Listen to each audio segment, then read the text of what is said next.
I'm going to begin by asking what it was that initially attracted you to getting involved in Kicking Blood. Well, I think like a lot of actors, we get the scripts before an audition. And, a lot of the times you're just kind of going by numbers. You almost kind of do anyone that you get. And it was funny. I did this audition and then heard nothing. And then, got a call back kind of, I think like 2-3 months later. It was a long time later. And then reread the script because I was like, I couldn't remember. I was like, is it a vampire movie? I was like, I don't know if I want to do a vampire movie. And then reread the script and really realized that there was so much more to this story and to the character Robbie than I had. Because when you get the initial audition, you only get 2 scenes. So it's like, how am I? What's the basis? What's the real structure of this character? But after reading the whole script, it just the humanity and the just true character building that they were able to build within the script was just magical. I mean, obviously, you mentioned the fact that it is on paper a vampire movie, but did you treat it like a human story? I mean, obviously there's supernatural elements, but for you as an actor, did you just look at it on completely human terms to help you relate to the material?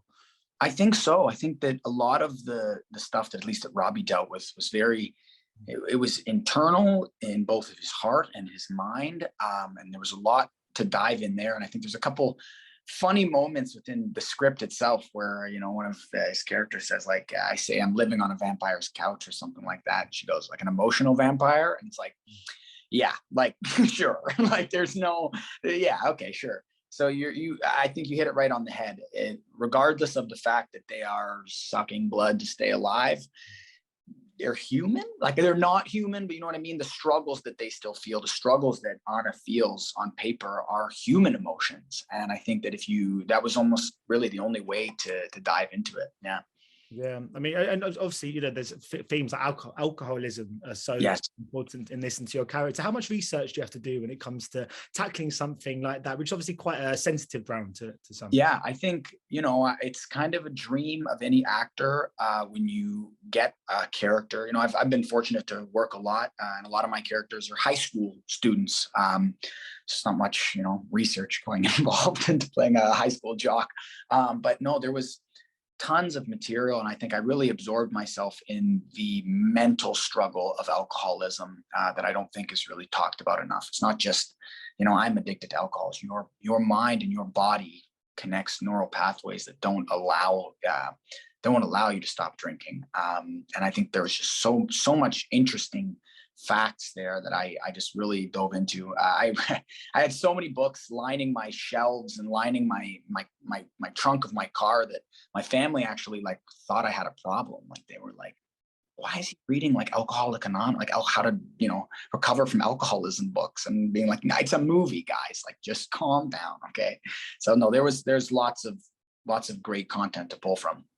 Is that one of the things that you sort of love most about this career? Because I was reading you're someone who has quite a lot of kind of skills and passions, a bit in sports, music and acting. But I guess through being an actor, it's a profession that allows you to feed that desire to learn and take on new things all the time. I mean, I interviewed an actor recently, I had to go on a course on how to yield a kind of sword on horseback. I mean, that's not something normal people just get to do. So is that part of the allure for you, that one day you're playing a character like this who's dealing with kind of internal struggles, and next week you could be playing a jock, and next year you could be a I don't know, a Viking or something, is that partly what keeps this industry so fresh for you? You hit it right absolutely on the head. It's one thing for me that I love the most, is that you can one week, I went from filming this movie, which is obviously, an alcoholic who's, struggling with, vampires around him, to then working on a show that's based in the 1920s. So you just don't get to do things as a regular human being all the time, which aren't outside of our kind of social norms of go to work, go to a ball game, go play sports. And another thing you said is that we get to like learn skills and hone skills that we wouldn't have ever learned. Like what you just said of having a sword on horseback is like literally that's my dream role. If I don't even care if I got one line, if I got a sword and I'm on a horse, you could chop my head off immediately. I'd be very, very happy. So yes, it's a complete, and that's one thing I love about this job, is it's not just one thing. I don't just act. You have to to then even, you know, if you're in a Marvel movie, you have to be in elite physical shape. They spend months and hundreds of thousands of dollars getting these actors into peak physical shape. But when you're on set, you're like a top athlete who then has to remember how to then act. If you're Tom Holland, go do a couple backflips and then remember to be an incredible actor afterwards. Yeah, I feel like I need to become an actor just to get me into shape. It's just I tell you, purely for the fitness. But I mean, obviously, despite bringing you so many wonderful experiences in acting, am I right in thinking that shooting Kicking Blood was a very cold experience? Oh gosh, yes, my goodness. We were filming in Sudbury, which is kind of like a small town in Northern Ontario. And there's one scene, it's, you know, the intro scene to Robbie, where Robbie and Anna finds him on the sidewalk. Oh God, I think it was minus, oh God, for all the Americans out there, I'm sorry, but you'll understand what I'm saying. I think it was minus like 18 or 19. And I'm out there with no jacket. I've got, you know, a couple layers on, but like, I'm meant to be kind of looking frigid. And the last scene, actually, I think the last scene we filmed in the movie was minus 20 something, and she's out there like we're, you know, on the ground. It's the final shot, and it's funny because you can just see our breaths like a dragon just spewing out. But it honestly, it's funny. There's a kind of like quote amongst actors that it's like, just use it, you know, if you're in pain, just use the pain, use the cold. And you're like, how's that supposed to help? But like, sure, I guess. So you had to use it. We didn't have much of a choice. The vampires not get cold then? It just feels cruel to me. Yeah, actually, you know what? That's something so crazy I didn't even realize. Yeah, like they must have, all the other vampires like Ben and Ella, they must have just been like, I'm not cold. I'm cold. I'm really cold on the inside. Like, but there is one funny moment in that last shot. I run out of the house and I'm like, why do I look really puffy? I'm like looking at myself and I'm like, it's because I got a jacket on under my jacket. It makes me look like either really strong or like the Michelin Man. It's like a hard mix of both. I just wanted to ask quickly as well about working with Alana, because it's a wonderful performance, a really great performance from her. She's in almost every single scene. What was she like to collaborate with on this project? Oh yeah, magical. You know, Alana was just great to work with. I think we had a very funny kind of turning point. Both of us, the way the production went, we were kind of dealing with our very heavy stuff at the beginning, and without kind of even saying or even talking about it, we were just very free with each other to not, you know, don't mess with the moments that are heavy. And then there was a halfway point when all of our heavy stuff was kind of done, and we were like, oh, we can kind of be friendly to each other and not be like angry all the time. But no, she is, I'd say, just your ideal scene partner. She gives every single scene when it's not on her. And, you know, we really had a trust and really a communication between the two of us that was not really talked about, not really planned. It just kind of happened. And I'm really, really grateful that she was, you know, my scene partner for all these very emotional and difficult scenes. Of course, I'm speaking to you about the movie now, but it premiered at TIFF. As a Canadian, that must be great to have it premiere at that festival. I mean, so I've been there a few times at that festival. I've got family as well in Toronto, and it is such a good time. But it must be so great to be there. Were you there? Were you able to take your family along at all?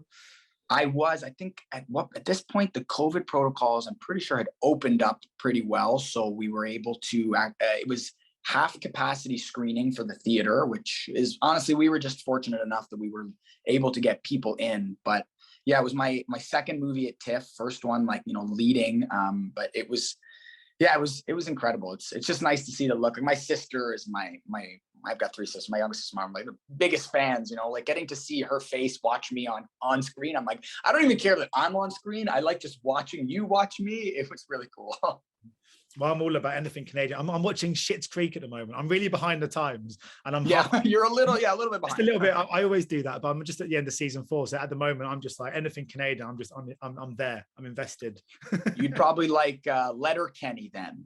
Okay, Letterkenny. Yeah, that one. That one's like, I'd say like let's see. It's like Schitt's Creek is like, you know, regular Canadian, and then I would say like Letterkenny is like our equivalent of like, they're speaking like, you know, like pikey, like it's just farther, you know, they're like another degree of Canadian out there. Talking of successful shows, terrible segue, but obviously, you know, you're renowned as well for your role in Degrassi or those years. I'm just wondering, you know, when you're in a show like that and in a close-knit community like that, having been a few years, do you guys all keep in touch? Are there like WhatsApp groups now in place or reunions? Because getting to a stage now, you could probably do a little reunion or something. Is that, or I guess COVID has got in the way a bit? Yeah, you know what's funny? I know I get that question asked a lot, and I wish that it was like a less cliche answer, but Ricardo Hoyos, who plays Zig, is on his way to pick me up right now.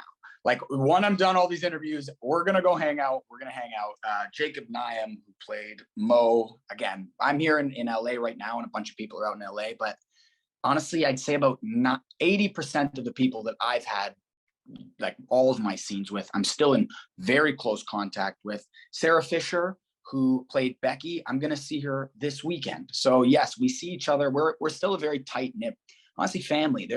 When you spend 6 years every day with someone, waking up at 6 o'clock in the morning and just seeing the worst of people. Also, I'm not a nice person in the morning, so so when you get to just, you're a family. Like, this is my brother. He's gonna be at my wedding. Like, they're family. Yeah.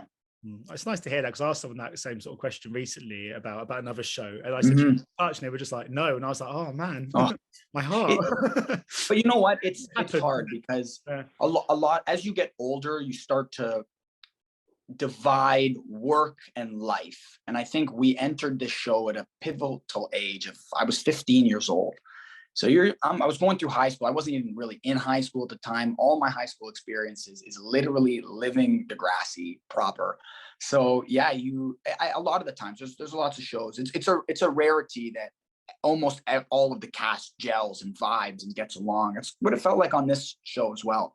There wasn't any like ego. There wasn't anyone trying to like outdo one another. It's like everyone was coming to set with the same intentions of just bring your best and be nice. Because that's us sort of looking back, but looking forward, I was reading that you've sort of co-produced on some shorts. Is that something you'd like to explore further going forward, getting into the kind of behind the scenes work? Oh yeah, 100%. I think, you know, there's obviously the inspirations like the Matt Damons and the Ben Afflecks of the world, that if you don't write your own stuff, you're just at the guys of the writers in the world. So yeah, I was, you know, I produced a couple of shorts. I've been in the process of writing a couple of features. I just finished my second feature that I'm going to try and, you know, get made in the next little while. I think writing is, for me, it's like where my job ends, and then it becomes extremely difficult because then you have to get a project made. I'm like, how the hell do you do that? So I can do all this all day long on my computer. It's the difficult part to get it out there. But yeah, no, I think it's just been, you know, the inspirations of the Matt Damon of like, what do you want to see yourself doing? And if you can't see that out there in content, make the content yourself. Yeah. Is there a type of story you want to put into the world, or types of movies? I mean, obviously you've been quite an eclectic range of projects so far. Do you have a kind of certain genre or sort of type themes, or are you quite open to any stories that just interest you?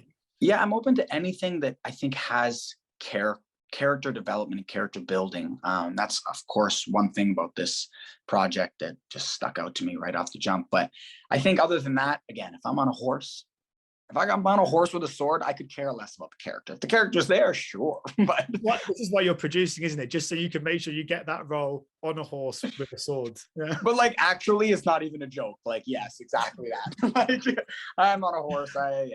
It's exactly that. Well, like in about 10 years' time, I'll be sitting in a cinema in Polkland. I'll see you just riding on a horse. Yeah.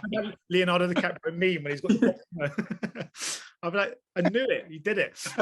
He did it. He wasn't lying. He actually did it. Oh my God. But my final question, I was just going to ask, because of course I was reading too that you're quite passionate about your sort of charity work and stuff. I just wondered if you feel that with your profession and being in the kind of limelight, it comes a responsibility to raise awareness to organizations that mean quite a lot to you. You know, I agree with you 100%. I was lucky enough that Degrassi, at those years that I was there, we were involved with Free the Children and Be to We, and I did charity work in India, Nicaragua, and Haiti. And, you know, I think it opened my eyes to the fact that, like, we as actors, entertainers, you know, musicians, we're blessed with the ability to, one, do what we love, two, get paid, you know, pretty good for it, and then you get the exposure. So it's like, if you can't use those three things to help and better somebody else's life, then your life is almost wasted. It's just all material. Everything that we do. I do this job because I love, I would die without pretending to be someone else and playing characters. But I think that, those aspects are, honestly big for me. Really the big one as I've gotten older is just food. And people's lack of ability to have food and food on the table, families. I got a pretty big family. I got eight nephews and a niece, and it breaks my heart every Thanksgiving, every Christmas. It's like minimal, but like just to be able to donate to a food bank charity so people can have food on the table.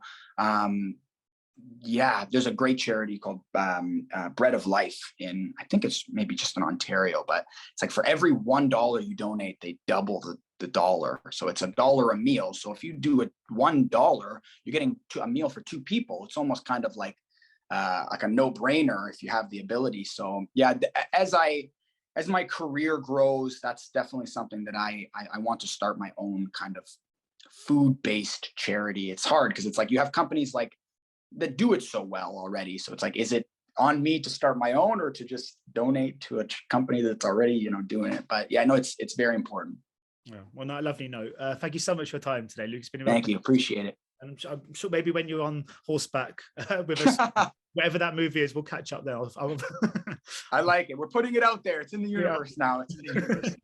Cool. All right. Take care. Have a nice day. Appreciate it. Cheers, man. Ladies and gentlemen, you're watching Hey You Guys. Hey, you guys! Hey you guys. Hey, that's what they all say. Hey you guys. Hey, you guys!